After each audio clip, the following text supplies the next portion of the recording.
সর্দার আর আপনাকে আমাদের দরকার। জি, গায়ের সর্দার আপনাকে আমাদের দরকার। এক বস্তা সিমেন্টে মসজিদ হয়? ফেতরা গালা সবই নিলেন, 5 জন বাকি ছিটিয়েছে নাকি ফেলেছে? না না না, এই কথাটা একদম সম্পূর্ণ ভুল কথা।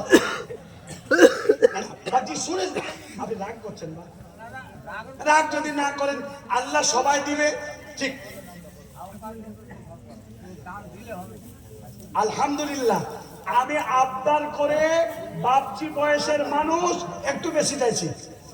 শোনেন না বাপজি, দুঃখের আল্লাহ মানা করবে না। রাগ বস্তা আমি এতক্ষণ ধরে বলছি, হবে না? 2 বস্তা সিমেন্ট লাগে।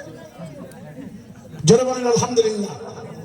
আল্লাহ রাব্বুল আলামিন আমার বাপজির দানকে নবী কবুল করুন। জোরে বলেন আমিন। ডিএম মমিন, হাগো এই পাদের ডিএম আছে।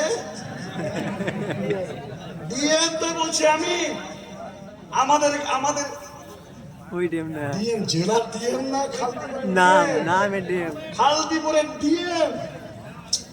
সুবহানাল্লাহ, আপনারা কত বড় অধিকারী, কত ডিএম রেখেছেন।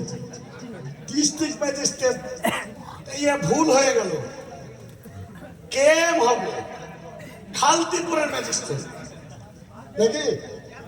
এই হুজুর, ডিএম হলো তো ডিস্ট্রিক্ট ম্যাজিস্ট্রেট, উনি কেম মানে খালদিপুরের ম্যাজিস্ট্রেট। কজি কেম সাহেব,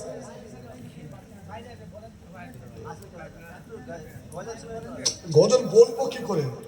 গলা থেকে আমি ফালা ভরে দেবো। আশ্চর্য ব্যাপার, কখনো বলতে পারবেন না। আর যে বক্তারা গজল বলে সময় কাটায়, আমি চোখের খুনা পড়ে দেখতে পারি না। জি, আমি যতক্ষণ গজল বলবো তারপরে ওই টাইমটাতে একটা হাদিস বলবো, ঠিক না? আরে ভাই, আজকালকার বক্তারা গজল বলতে বলতে বলতে বলতে বলতে মনে হচ্ছে এক একটা গজল কমলার বনবাস, বেতের মেয়ে জোসনা, মোহাম্মদের সিনেমা আর মোহাম্মদ রফির নকলের গানের নকলে গজল।